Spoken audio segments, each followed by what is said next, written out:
మొదటిగా ఈ దినము మనము 41 దావీదు కీర్తన మనం చదివాము. ఇందులో ఒక మాట చదువుతాను చూడండి. నేను నమ్ముకొని నా విహతుడు నా ఇంట భోజనము చేసినవాడు నన్ను తనుటకై తన మడిమెను నెత్తెను. హల్లెలూయా, హల్లెలూయా. వాక్యములకు వెళ్ళక మీరు అందరు నాతో ఒక చిన్న మాట చెప్పాలని కోరుచున్నాను. యెహోవా నా దేవుడు, యేసు ప్రభు నా సొంత రక్షకుడు. చెప్పబోయే వాక్యము, వినబోయే వాక్యము, నేను చదివే వాక్యము పరిశుద్ధాత్మ దేవుడు నాకు ఆశీర్వాదకరముగా చేయనుగాక. Amen, amen, amen. Praise the Lord. Hallelujah. ఎంతమంది ఆనందంగా ఉన్నారు? అందరు గట్టిగా ఒకసారి హల్లెలూయా చెప్దాం. హల్లెలూయా. ఎంతమందికి ఇవి అందాయి? కార్డ్స్ అందాయి? అందరికి అందాయా? Everybody received it, right. So ఈ దినము హ్యాపీ ఫ్రెండ్షిప్ డే. సో మీ అందరికీ హ్యాపీ ఫ్రెండ్షిప్ డే. స్నేహితుల దినము, స్నేహితుల దినము అని ఈరోజు మనం అందరం సెలబ్రేట్ చేసుకుంటున్నాం. సో ఈ దినము ఒక మాటని నేను మీ ముందు పంచుకోవాలనుకుంటున్నాను. కీర్తనలు ఇందాక మనం చదివాము 41:9 ఏమని రాయబడింది చూడండి. ఇంగ్లీష్లో మంచిగా ఉంటుంది చూడండి. Even my close friend in whom I trusted who ate my bread has lifted his heel against me. ఇక్కడ చూడండి, ఇంకో NIV వర్షన్లో ఏమని రాయబడింది చూడండి. NIV వర్షన్లో ఏమని రాయబడింది చూడండి. ఎవరైనా చదవండి. Even my close friend, someone I trusted, one who shared my bread has turned against me.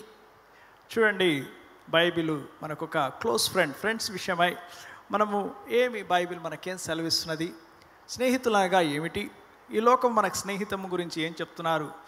Friendship is more valuable. చెప్పాలంటే స్నేహము చాలా వాల్యుబుల్, స్నేహితులు అనేది చాలా వాల్యుబుల్ అని మనం తెలుసుకోవాలా.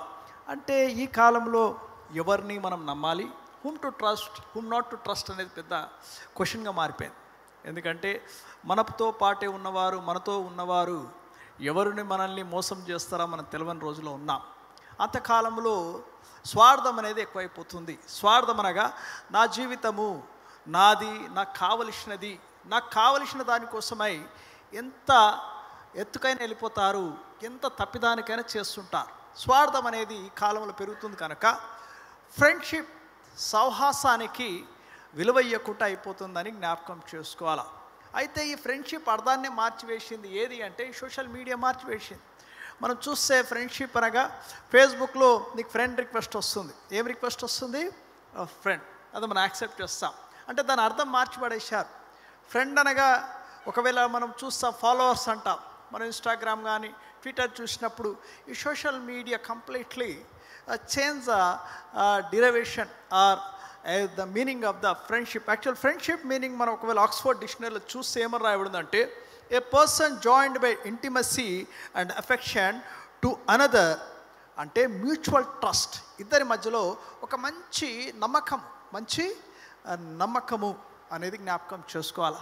పాతకాలంలో ఒక మాట ఉంటుండే, ఏమని ఉంటుందంటే షో యువర్ ఫ్రెండ్స్, నీ స్నేహితులను చూపిస్తే నీ భవిష్యత్తు ఎలా ఉంటుందో చెప్తానంటారు.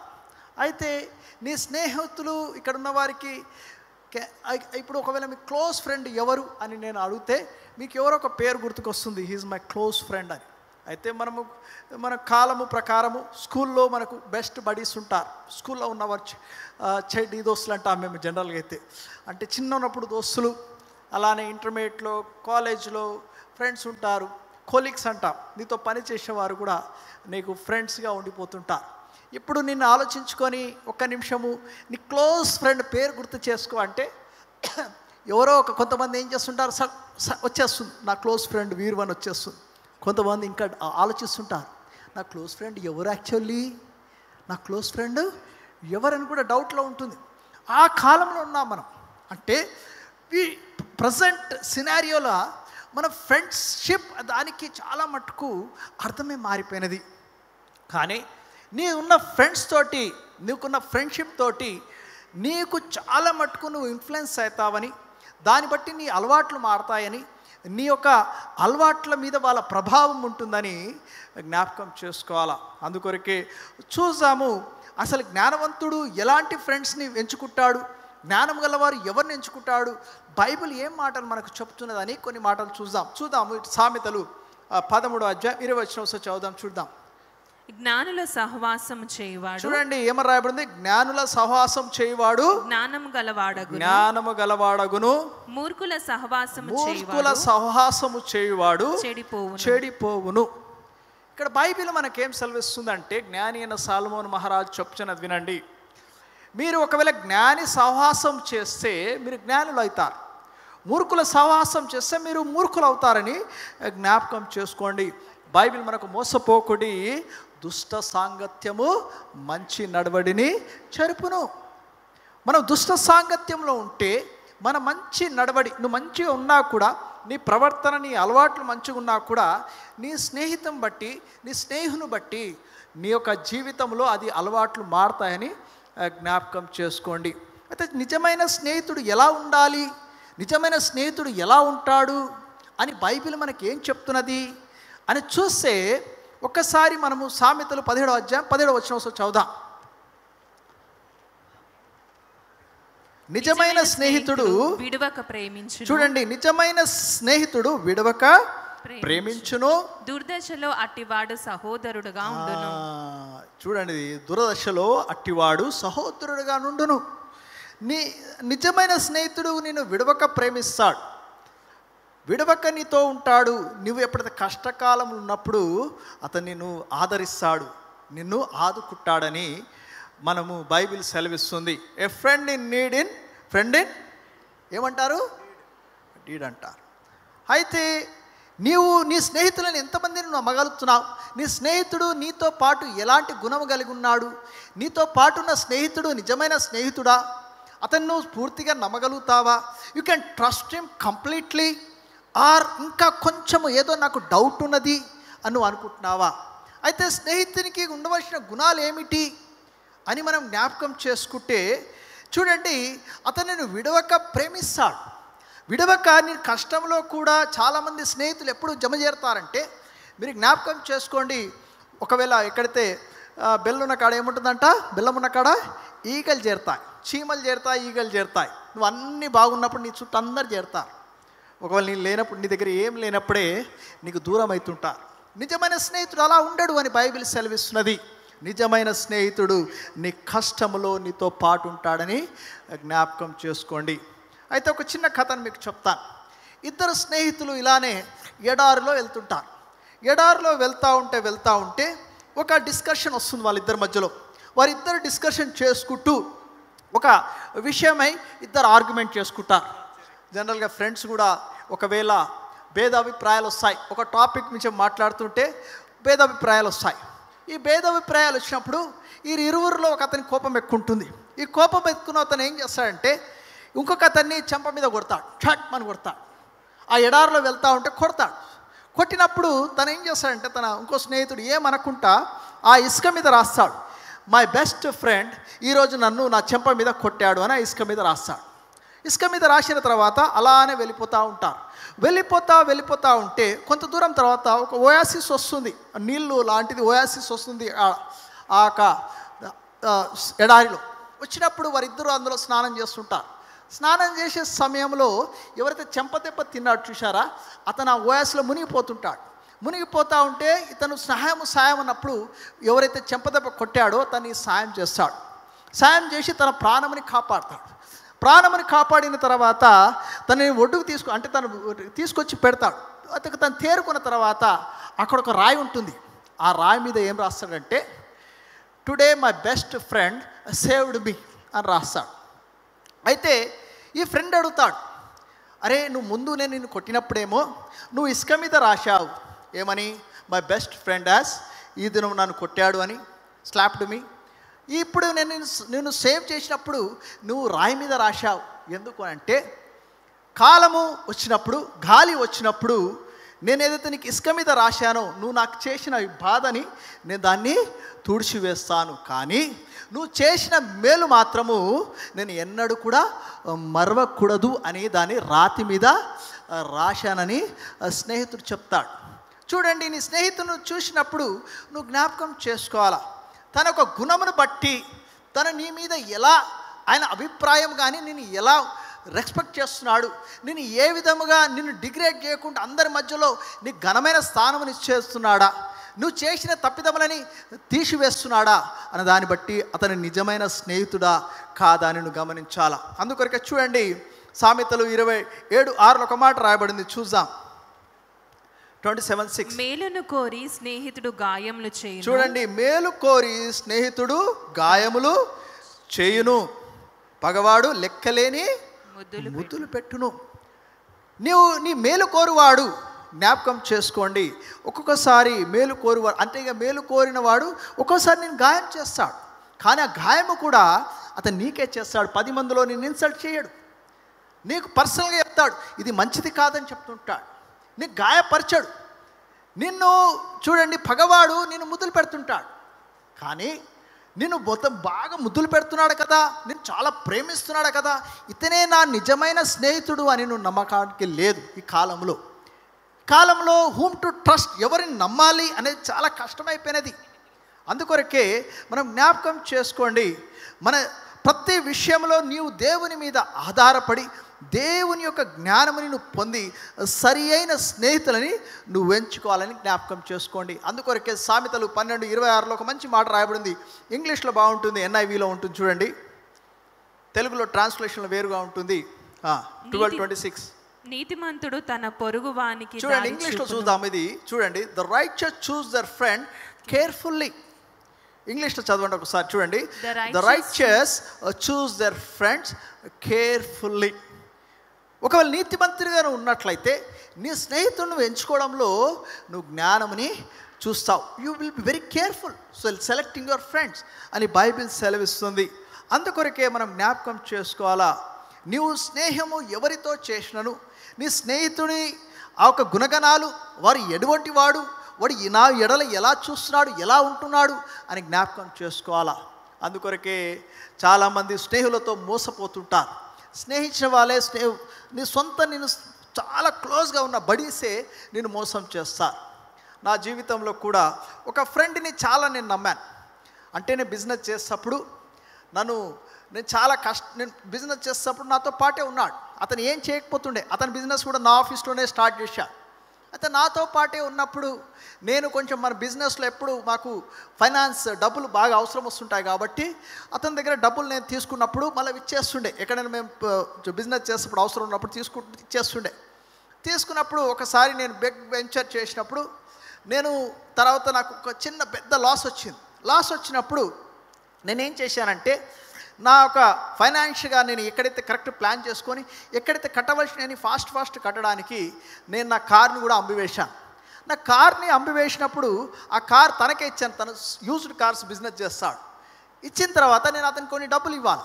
అయితే నేనేం చెప్పానంటే, నువ్వు నా క్లోజ్ స్నేహితుడు కదా, నా పరిస్థితి అంతా నీకు తెలుసు కదా, ఈ డబ్బులు నేను నీకు ఇవ్వాలా, నేను ఇస్తాను నీకు, కానీ ఇప్పుడు నేను ఈ కారు కూడా నీకే ఇస్తున్నాను, దీనికి ఎంతైతే మిగిలిన డబ్బులు ఉంటే అవి నాకు ఇచ్చేయని చెప్పాను. ఓకే అని చెప్పాడు. నేను నమ్మాను. తను ఏం చేశాడంటే, ఆ కార్ తీసుకున్నాడు, ఆ డబ్బులు ఇస్తానని నాకు ఇవ్వకుండా నన్ను బాగా విసిగిచ్చాడు.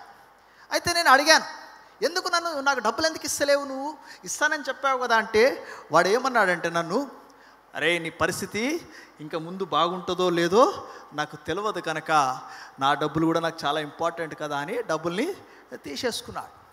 మనము ఒక్కొక్కసారి నువ్వు అనుకుంటావు హీఈస్ మై క్లోజ్ బడీ, కానీ కొన్ని విషయాలలో, డబ్బుల విషయాలలో, కొన్ని స్వార్థమైన విషయాలకు వచ్చినట్టే వాడు నీకు వెన్నుపోటు పొడవడానికి వెనుకాడడు అని మనం తెలుసుకోవాలి. అందుకొరకే తర్వాత నన్ను కలిశాడు. నేను తర్వాత దేవుని దయ వల్ల అన్ని విషయంలో ఆశీర్వదింపబడిన తర్వాత నన్ను కలిశాడు.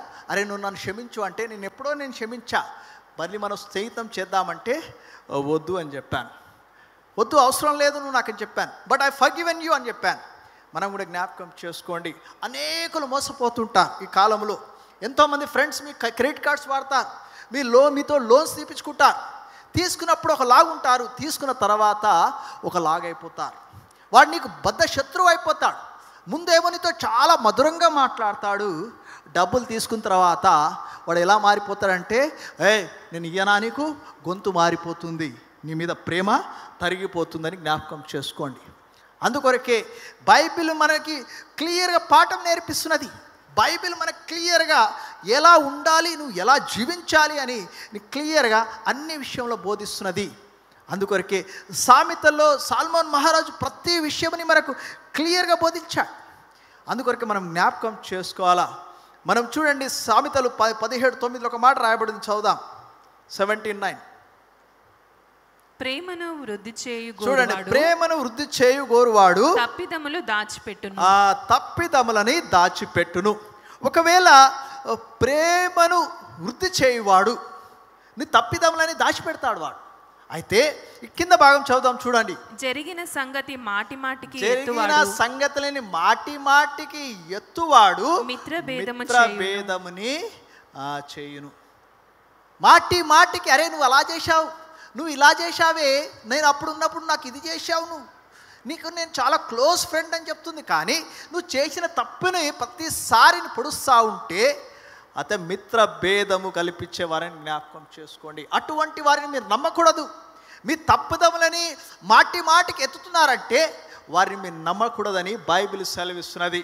మిమ్మల్ని మీ తప్పిదములని కప్పువాడు మిమ్మల్ని ప్రేమించువాడు అని నేను ఇందాక మీరు కఠినముగా ఉండమని చెప్పారు కదా అని కఠినంగా నేను ఉన్నాను అంటే కఠినముగా ఉండడం అనేది నువ్వు వారిని జ్ఞాపకం ఏం చేసుకోవాలంటే యూ షుడ్ బి ఫ్రాంక్. ఇలా ఉన్నది ఇలా ఉండు అని చెప్పాలి.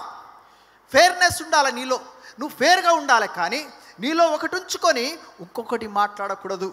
ఇతరులని బాధ పెట్టే మాటలు మాట్లాడకూడదు అని జ్ఞాపకం చేసుకోండి.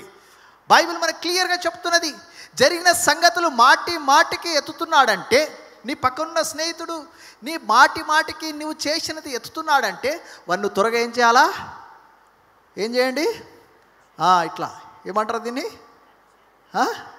ఏమంటారు చెప్పండి? Cut. No need in my life అనాలా, అవసరం లేదు అనాలా. జ్ఞాపకం చేసుకోండి. అయితే కొంతమంది కొండగాళ్ళు ఉంటారు, బాగా ఏం చేస్తుంటారు, ఒకటే గాసిప్స్ మనకు చాలా ఇష్టం. అందరికీ చాలా ఇష్టం. ఏంటిది చెప్పండి? గాసిప్స్. చెవులు దీనికి ఏం చేస్తాం మనము? చెవులు మన ఉన్న చెవులు సైజు ఇంత పెరిగిపోతుంది. ఎంత పెరిగిపోతుంది? ఎక్క డ్రాప్ కూడా మిస్ కావడదు. ఏం డ్రాప్ మిస్ కావడదంట? గాసిప్స్ కోసం. అందుకొరకు చూద్దాం బైబిల్ ఏం చెప్తుంది చూడండి. సామెతలు 16:28 ఒకసారి చూద్దాం. మూర్ఖుడు కలహము పుట్టించును, కొండెగాడు మిత్రభేదముని చేయును. Gossipers are very dangerous. నీతో పక్క నుండి నీకు తెలుసా అని ఇది నీకు తెలుసా అని అంటే నీ గురించి కూడా తెలుసా అని ఇంకొకరికి చెప్తుందని గుర్తుపెట్టుకో. నీకు ఒకరి గురించి తెలుసా అని ఇది నీకు తెలుసారా అని మాట్లాడుతుందంటే క్లియర్ ఇండికేషన్ ఏంటిదంటే అదే ఇన్ఫర్మేషను నీ గురించి వేరే వాళ్ళకి కూడా తీసుకువెళ్తుందని జ్ఞాపకం చేసుకోండి. You cannot trust them. Gossipers are very dangerous. ఒకవేళ నీకు చాలా బాగుంది, నాకు గాసిప్స్ వింటా ఉంటే నాకు ఎంతో ఆనందంగా ఉంది అంటే నీ జీవితంలో మిత్రభేదము, మంచిగా నీతో ఉన్న వారితో భేదముని కల్పించేవారని కొండగాలని జ్ఞాపకం చేసుకోండి. వారిని మీరు దూరపరచుకోవాలని బైబిల్ సెలవిస్తుంది. అయితే మీరు మీ జీవితంలో సరైన స్నేహితుల్ని ఎలా ఎంచుకోగలుగుతారు అంటే మీరు ఒకవేళ రైచియస్ లైఫ్, ఒకవేళ మీరు నీతిమంతులుగా ఉన్నట్లయితే, మీరు నీతిగా జీవిస్తున్నట్లయితే మీకు దేవుడు అన్ని విషయంలో మీకు జ్ఞానం ఇస్తుంటాడు. అందుకొరకు యెహోవా యందు భయభక్తులు కలిగి ఉన్న వారికి దేవుడు జ్ఞానము దయచేస్తానన్నాడు. మనకు సరియైన స్నేహితులను మనం తీసుకోవాలి మన జీవితంలో అంటే నీకు మంచి జ్ఞానము దేవుడు నీకు దయచేస్తాడు. అందుకొరకే దేవుడే నిన్ను కాచి కాపాడి భద్రపరుస్తాడు. అందుకొరకే యేసయ్యను మించిన స్నేహితుడు లేదు అని బైబిల్ సెలవిస్తున్నది. చూడండి యోహాను సువార్తలో ఒక మంచి మాట అంటాడు యేసయ్య. 15:13 చదువుదాం. John chapter 15:3. నేను మీతో చెప్పిన మాటను బట్టి మీరిప్పుడు 13 తన స్నేహితుల కొరకు తన ప్రాణము పెట్టువాని కంటే, చూడండి, తన స్నేహితుని కొరకు తన ప్రాణమును పెట్టివాడి కంటే ఎక్కువైన ప్రేమ గలవాడు లేడు. నీకోసము ఎవరు ప్రాణము పెట్టారు అని నువ్వు ఆలోచిస్తే, ఒకవేళ మనం ఈ సిలువను చూస్తే, ఒకవేళ నువ్వు సిలువని జ్ఞాపకం చేసుకుంటే నీ పాపముల నిమిత్తమై, నీ కోసమై, నీవు దేవుని యొక్క ఆశీర్వాదం పొందడానికి, ఆయన అనుగ్రహతను పొందడానికి యేసయ్య నీ కోసము ఆయన సిలువలో మరణించాడు. ఆయనకన్నా మించిన స్నేహితుడు లేడని ఆయన జ్ఞాపకం చేస్తున్నాడు. నీవు నీ జీవితంలో ఎవరు you are the best friend అని నువ్వు అడిగితే లోకపరముగా you can tell many people. కానీ నీకు సరియైన స్నేహితుడు యేసయ్య ఉన్నట్లయితే ఆయనకన్నా మించిన స్నేహితుడు లేడు అని బైబిల్ సెలవిస్తున్నది. అందుకొరకే 14 చదువుదాం. 14 ఏమన్నారు చూడండి. నేను మీకు చూడండి, నేను మీకు ఆజ్ఞాపించినవి చేసిన ఎడల మీరు నా స్నేహితులై ఉందురు. మీరు నా స్నేహితులై ఉందురు. హల్లెలూయా. ఆయన మీకు అన్ని విషయంలో మీతో స్నేహం చేయడానికి యేసయ్య సిద్ధముగా ఉన్నాడు. ఆయన మీకోసం ప్రాణమునిచ్చాడు. కానీ మీరు ఆయన స్నేహితుని పొందాలి అంటే you to get the friendship of God, ఆయన ఆజ్ఞలని మీరేం చేయాలా? నెరవేర్చాలా. ఆయన ఆజ్ఞలను మీరు నెరవేర్స్తే దేవుడే మీకు స్నేహితుడై ఉంటాడని జ్ఞాపకం చేసుకోండి. ఒకవేళ మీరే ఇక్కడ ఉన్నవారు నాకు ఒక సీఎం ఫ్రెండ్ అండి, లేకపోతే నాకు ఒక గొప్ప వ్యక్తి నా ఫ్రెండ్ అన్నప్పుడు నువ్వు ఎంత ధైర్యంగా ఉంటారా లేరా? Very friend. ఇప్పుడు అమెరికా వెళ్ళే వాళ్ళు చాలామంది కన్సులేట్కి వెళ్తుంటారు. అయితే కన్సులేట్లో వీసా ఇంటర్వ్యూయర్ నీ ఫ్రెండ్ ఉంటే నీ పరిస్థితి ఎట్లుంటుంది? యు ఆర్ ఇన్ ద మూల్లో ఉంటాం, యు విల్ బి సమ్వేర్. నీ స్నేహితుడు దేవుడై ఉంటే, నీ స్నేహితుడు యేసయ్య ఉంటే, యేసయ్య నీ స్నేహితుడై ఉంటే నీకు ఏమి కొదువా అని ఈ దినం మనం తెలుసుకోవాలి. నథింగ్. సో నీవు ప్రయాసపడి ఈ లోకం వైపు తిరిగి చూసి, లోకం వైపు స్నేహితుల కోసం చూసి నువ్వు నిరుత్సాహపడుతున్నావా, మోసపోతున్నావా? నువ్వు దేవుని వైపు చూడు. యేసయ్య నీ కోసము ఆయన ప్రాణమునిచ్చాడని జ్ఞాపకం చేస్తున్నాడు. ఆయనకు మించిన స్నేహితుడు లేడు అని జ్ఞాపకం చేస్తున్నాడు. ఈ దినము ఈ ఫ్రెండ్షిప్ డే రోజు నువ్వు జ్ఞాపకం చేసుకోవాలా, నా నిజమైన స్నేహితుడు ఎవరు అంటే నా యేసయ్య అని చెప్పాలా. హల్లెలూయా. నా నిజమైన స్నేహితుడు ఎవరు అని మీరు అనుకుంటే, ప్రశ్నిస్తే నా యేసయ్యన నా నిజమైన స్నేహితుడు అని ఎప్పుడైతే నువ్వు గట్టిగా హృదయపూర్వకముగా నువ్వు చెప్పినట్లయితే దేవుడు నిన్ను బహుగా దీవిస్తాడు. అందుకొరకే అబ్రహాంని ఏమన్నాడంటే, యాకోబు పత్రికలో జేమ్స్ చాప్టర్లో ఉంటుంది 2:23 ఏమన్నా ఉందంటే, దేవుని స్నేహితుడని అతనికి పేరు కలిగేను. ఎవరికండి? అబ్రహామునికి. ఎందుచేత ఆయనకి ఆ పేరు కలిగినదంటే అబ్రహాము దేవునికి చదువుదాం ఒకసారి. అబ్రహాము దేవుని నమ్మెను, అది అతనికి నీతిగా. అబ్రహాము దేవుని నమ్మెను, అది అతనికి నీతిగా ఎంచబడెను. ఒకవేళ ఈ దినము మీరు యేసుక్రీస్తుని మీరు నమ్మినట్లయితే, యేసుక్రీస్తు మీకోసమై మరణించాడని మీరు నమ్మినట్లయితే, ఆయన ఆజ్ఞల్ని మీరు గైకొన్నట్లయితే యేసయ్య మీకు నిజమైన స్నేహితుడిగా ఉంటాడని ఈ దినం మీకు చెప్తున్నాడు.